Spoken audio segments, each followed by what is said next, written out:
भारत एक ऐसा राष्ट्र है जिसकी आत्मा उसकी विविधता में बसती है। भाषा, संस्कृति, धर्म और जाति जैसे विभिन्न पहलुओं से परिपूर्ण। फिर भी जब बात देश की रक्षा की आती है तो ये सारी सीमाएं स्वतः विलीन हो जाती हैं। वहां केवल एक ही पहचान रह जाती है, भारतीय। इसी भारतीयता की सजीव मिसाल है विंग कमांडर व्योमिक सिंह, एक ऐसा नाम जो भारतीय वायुसेना की वीरता, समर्पण और दृढ़ता का प्रतीक बन चुका है। 2019 में जब भारत ने बालाकोट में आतंकवादी ठिकानों पर एयर स्ट्राइक की, तब पूरी दुनिया ने भारतीय वायुसेना की शक्ति और साहस को महसूस किया। इस मिशन में जिन अफसरों की भूमिका उल्लेखनीय रही, उनमें विंग कमांडर व्योमिक सिंह का नाम प्रमुखता से लिया गया। लेकिन अफसोस की बात यह है कि जब कोई व्यक्ति जो राष्ट्र के लिए अपने प्राणों की बाजी लगाने को तैयार है, उसकी जाति पूछी जाती है, तो यह प्रश्न केवल उस व्यक्ति का नहीं बल्कि पूरी राष्ट्रीय सोच का अपमान करता है। जाति पूछने वाले इस बात को भूल जाते हैं कि सीमा पर खड़े सैनिक की कोई जाति नहीं होती। उसका धर्म केवल देशभक्ति है, या केवल आदेश और सेवा है, और उसकी पहचान केवल भारतीयता है। क्या जाति वीरता की कसौटी हो सकती है? जब व्योमिक सिंह जैसे योद्धा के बारे में बात की जाती है तो पहला सवाल ये होना चाहिए, उन्होंने देश के लिए क्या किया, ना कि वे किस जाति के हैं। यह विचार कि कोई व्यक्ति अपनी जाति के कारण श्रेष्ठ या हीन हो सकता है, उस मानसिक दीवार का हिस्सा है जो हमारे समाज को बांटती है। यह दीवार जितनी पुरानी है उतनी ही खतरनाक भी, क्योंकि यह हमारी एकता को भीतर से कमजोर करती है। भारतीय सेना समानता का सच्चा प्रतीक। भारतीय सेना और वायुसेना में कार्यरत लाखों सैनिक, अधिकारी और कर्मचारी विभिन्न जातियों, धर्मों और क्षेत्रों से आते हैं, लेकिन एक बार वर्दी पहन लेने के बाद सब एक समान हो जाते हैं। वहां जाति नहीं देखी जाती, वहां देखा जाता है। क्या वह व्यक्ति जिम्मेदारी ले सकता है? क्या उसमें नेतृत्व की क्षमता है? क्या वह राष्ट्र के लिए जान देने को तैयार है? यदि यह मूल्यांकन भारतीय सेना कर सकती है तो समाज क्यों नहीं? जातिवाद बनाम राष्ट्रवाद संघर्ष जारी है। जब सोशल मीडिया या समाचार माध्यमों पर किसी वीर सैनिक की जाति पूछी जाती है तो यह महज जिज्ञासा नहीं होती, यह उस संकीर्ण मानसिकता का परिणाम होता है जिसमें व्यक्ति की पहचान को उसके कार्यों से नहीं बल्कि उसकी जाति से आंका जाता है। यह वही मानसिकता है जिसने वर्षों तक भारतीय समाज को बांटे रखा और दुर्भाग्यवश आज भी इसके अवशेष मौजूद हैं। इस मानसिकता के विरुद्ध खड़ा होना केवल एक सैनिक का नहीं बल्कि हर नागरिक का कर्तव्य है। व्योमिक सिंह एक नाम, अनेक संदेश। व्योमिक सिंह का नाम केवल इसलिए याद नहीं किया जाना चाहिए कि उन्होंने दुश्मन को हराया, बल्कि इसलिए भी कि उन्होंने यह दिखाया कि कर्तव्य ही सबसे बड़ा धर्म है।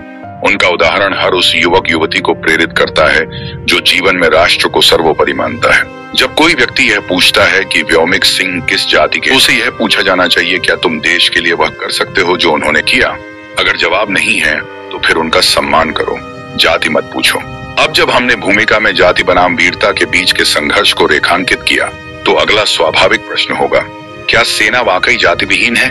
और अगर हाँ, तो वह कैसे यह सुनिश्चित करती है? जब पहचान कर्म से नहीं जन्म से मापी जाए, समाज हजारों वर्षों से एक ऐसी संरचना में ढला हुआ है जहां व्यक्ति की पहचान उसके कर्मों से नहीं बल्कि उसके जन्म से तय की जाती रही है। आजादी के 75 से अधिक वर्षों के बाद भी यह सोच हमारे भीतर इतनी गहराई से बैठी है कि जब कोई व्यक्ति वीरता दिखाता है तो हम सबसे पहले यह पूछते हैं, यह कौन जात का है? यह प्रश्न केवल जिज्ञासा नहीं है, यह उस गंभीर मानसिक बीमारी का लक्षण है जो हमें बांटती है, कमजोर बनाती है और हमारी राष्ट्रीय एकता को अंदर से खोखला करती है। जातिवादी सोच की ऐतिहासिक जड़ें। भारत में जाति व्यवस्था का उद्भव एक सामाजिक व्यवस्था के रूप में हुआ था जो प्रारंभ में कार्य आधारित थी, ब्राह्मण, ज्ञान, क्षत्रिय, रक्षा। परंतु धीरे धीरे यह जन्म आधारित हो गई और फिर भेदभाव और ऊंच नीच का स्वरूप ले बैठी। व्यक्ति की प्रतिभा को नजरअंदाज किया गया, कर्म की जगह वंश को प्राथमिकता दी गई और समाज कई हिस्सों में बढ़ गया।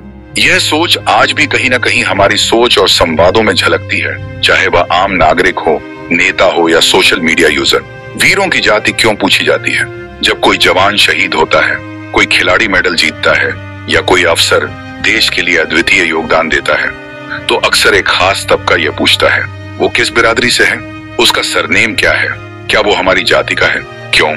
क्योंकि लोग चाहते हैं कि उनकी जाति का कोई व्यक्ति जब सफलता पाए तो उन्हें भी गौरव का हिस्सा महसूस हो। इससे उन्हें जातिगत गर्व की अनुभूति होती है। लेकिन यह गर्व व्यक्तिगत नहीं बल्कि उधार की महानता पर आधारित होता है। जातिवादी गर्व बनाम राष्ट्रीय गर्व जातिगत गर्व कहता है। वो मेरा है क्योंकि वो मेरी जाति का है, राष्ट्रीय गर्व कहता है। वो मेरा है क्योंकि वो भारत का है। दोनों सोचों के बीच फर्क ये है, एक सोच बांटती है, दूसरी सोच जोड़ती है। विंग कमांडर व्योमिक सिंह जैसे उदाहरण हमें यह सिखाते हैं कि देश पहले है, जाति बाद में नहीं, बल्कि कहीं नहीं है। सोशल मीडिया और जातिवादी विमर्श। आज सोशल मीडिया ने जातिगत सोच को और मजबूत कर दिया है। जैसे ही कोई महान कार्य करता है, लोग गूगल पर उसका नाम डालते हैं, नेम कास्ट। ट्विटर, फेसबुक पर जाति आधारित पोस्ट्स, रील्स, मीम्स बनने लगते हैं। किसी वीर या शहीद को भी जाति के चश्मे से देखा जाता है। यह प्रवृत्ति न केवल अशोभनीय है, बल्कि खतरनाक भी। यह युवाओं में सांप्रदायिक और संकीर्ण सोच भरती है। जाति पूछना एक असंवेदनशील कार्य। कल्पना कीजिए, एक वीर सैनिक बॉर्डर पर दुश्मन की गोली का शिकार होता है। उसकी अंतिम यात्रा में देश झुकता है और कोई व्यक्ति वहां खड़ा होकर पूछता है, ये किस जाति का था? क्या यह संवेदनशीलता है? क्या यह देशभक्ति है? नहीं, यह मानसिक दिवालियापन है। जातिवादी सोच का सामाजिक प्रभाव। इस मानसिकता के घातक प्रभाव हैं। प्रतिभा का दमन। लोग जाति देखकर अवसर देते हैं। सामाजिक विभाजन, एकता की भावना टूटती है। राजनीतिक ध्रुवीकरण, वोट जाति के नाम पर मांगे जाते हैं। न्याय में पक्षपात, पहचान के आधार पर न्याय किया जाता है। इसका परिणाम देश पीछे रह जाता है। मानसिकता बदलने की आवश्यकता। जाति पूछने की मानसिकता को बदलने के लिए जरूरी है शिक्षा। बच्चों को शुरू से ही समानता और कर्तृत्व का पाठ पढ़ाया जाए। मीडिया की भूमिका, वीरों की जाति नहीं, उनके कर्मों को प्रचारित करें। परिवार का परिवेश, घर में जातिगत गर्व की नहीं, इंसानियत की चर्चा हो। प्रेरणादायक उदाहरण, व्योमिक सिंह जैसे उदाहरणों को सामने लाना। कानूनी कदम, जातिगत नफरत फैलाने वालों पर कार्रवाई। 1965 के भारत पाक युद्ध में वीरता दिखाने वाले अब्दुल हमीद को मरणोपरांत परमवीर चक्र मिला। क्या हमने कभी यह जानने की कोशिश की कि वे किस जाति के थे? नहीं, क्योंकि उनका कार्य उनकी जाति से बड़ा था। ऐसे ही व्योमिक सिंह भी हैं, कर्म ही उनकी जाति है। जब तक हम अपने मस्तिष्क से जाति की दीवारें नहीं तोड़ते, तब तक समाज में सच्ची समानता और एकता नहीं आ सकती। और जब तक समाज एक नहीं होगा, तब तक राष्ट्र मजबूत नहीं हो सकता। व्योमिक सिंह जैसे उदाहरण हमें न केवल गर्व करने का अवसर देते हैं, बल्कि हमें यह आईना भी दिखाते हैं कि आज भी हम वीरता से ज्यादा जाति में उलझे हुए हैं। अगले अध्याय की प्रस्तावना। अब हम आगे बढ़ेंगे एक व्यापक विश्लेषण की ओर। वीरता बनाम जाति, ऐतिहासिक और आधुनिक दृष्टिकोण। क्या इतिहास में भी जाति से ऊपर उठकर वीर पैदा हुए हैं?